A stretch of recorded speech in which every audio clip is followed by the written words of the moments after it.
Hello guys, hello Far Sign, hello Leo Aries, Sagitt Aries. Welcome dito sa aking channel, Kapalaran 888. Welcome. Alamin natin kung anong messages, vibration, gabay energy para sa araw na ito. Ito ay para sa Far Sign, Leo Aries, Sagitt Aries. Okay, number 18 dance, 9, 3, 8, 8, 9, 10, 11, nourish your temple. Far Sign, Leo Aries, Sagitt Aries. Reverse na dreams. Bakit ganun? Naka-reverse. Okay. Far Sign. So, kung makikita mo dito, sinasabi sa'yo na siguro marami kang mga minamanifest. Okay? So, may hinihintay ka siguro, pinapangarap.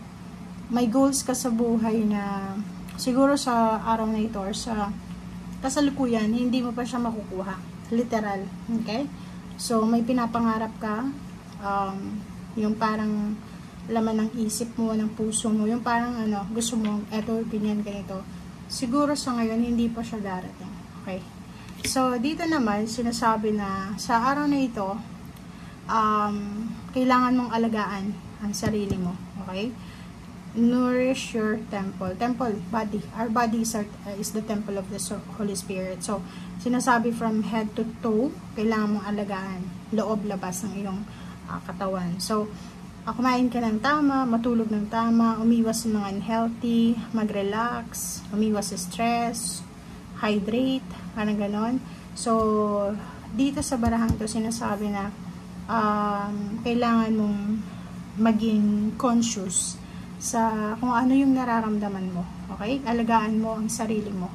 And dance, siguro sa araw na ito, pwedeng may isa kang balita na matatanggap na tungkol sa kapamilya, tungkol sa karelasyon, o pwedeng hindi ito tungkol sa'yo. Kasi dito, dreams to, pwedeng sa'yo ng pangarap na hindi matutuloy mo na. Nakahango na siya. Pero itong dance na ito is from someone. So, ibig sabihin, makakatanggap ka ng balita tungkol sa asawa mo, boyfriend, girlfriend, parents, siblings, kung may anak ka, sa anak mo, sa apo, parang ganun.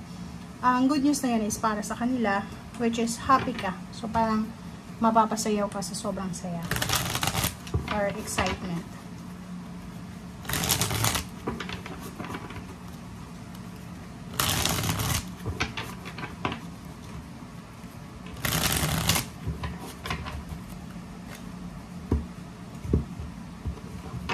Okay, Far Sign, Leo Aries, Sagittarius, King of Wands. Okay. Nakikita ko siya dito na siguro mayroon kayong kinakatakutan tungkol sa inyong trabaho. Parang yung iba sa inyo dyan, medyo may edad na siguro kayo pa, tapos wala pa kayong trabaho, unemployed, or pwedeng hindi regular yung trabaho nyo, or parang hindi stable, or hindi kayo secured sa kung ano man tong ginagawa nyo. So medyo makakaramdam kayo ng fear, ng pag-aalala, kasi stability yan eh.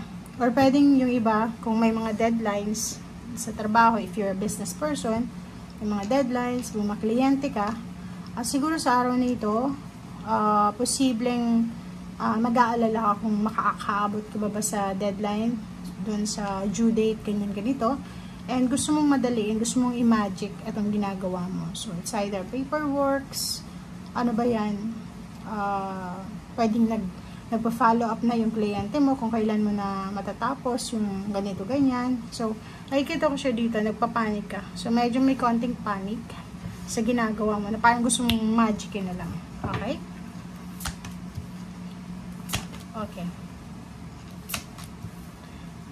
Okay. So, nakikita ko siya dito, merong 5 of Cups, Strength, and Ace of Wands. May iba sa inyo dito na halo-halo yung emosyon na mararamdaman sa araw na ito. May iba ditong sobrang excited, may sobrang confident siya sa kung ano man itong nangyayari sa buhay niya, sa mga actions niya, sa plano niya. Mayroon naman na iba na parang nagsisisi sila. Ang dami nilang pinagsisisihan. Marami silang regrets sa buhay.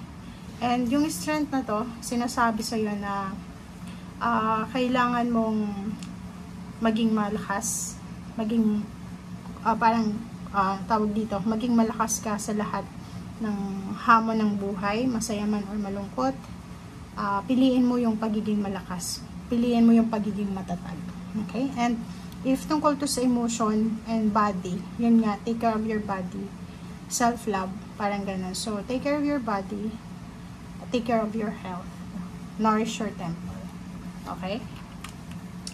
Makinig ka din sa sinasabi na yung intuition, sa yung instinct, and wag kang gagawa ng desisyon na hindi mo pinag-iisipan. At the same time, timbangin mo yung situation, gamitin mo yung isip at puso mo. Hindi yung puro ka lang emotion, puro ka lang isip, parang ganun. So, make sure na pantay sila.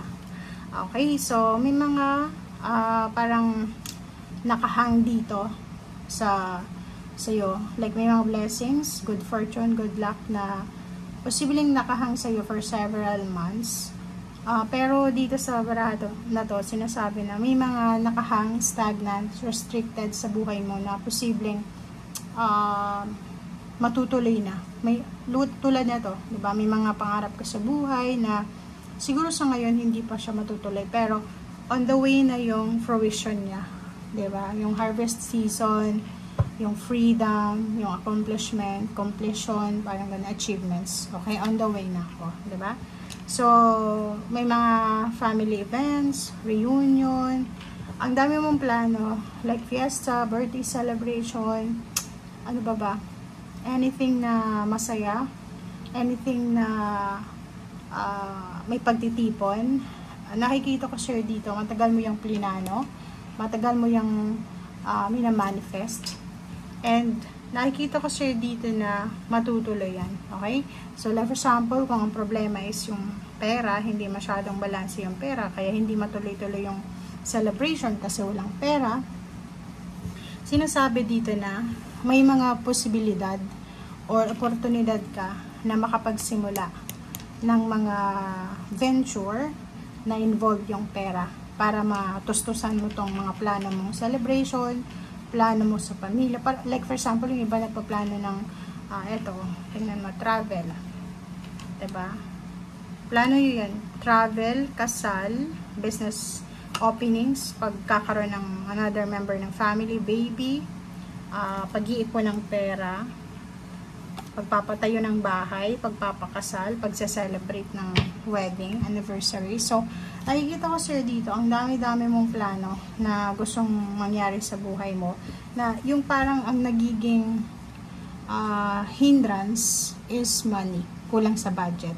Lalo na to, travel, or yung iba gustong bumili ng sasakyan, yung iba gustong lumipat ng bahay, gustong lumipat ng address, yung iba gustong magpakasal, mag-create ng new business, yung iba gustong mag-start ng diet nila, magpaganda, mag-undergo ng surgical operation para magpa-enhance ng beauty, mag-ipon ng pera, family occasion, wedding, birthday celebration, fest, or anything na may handaan or pagpapatayo ng bahay or renovation.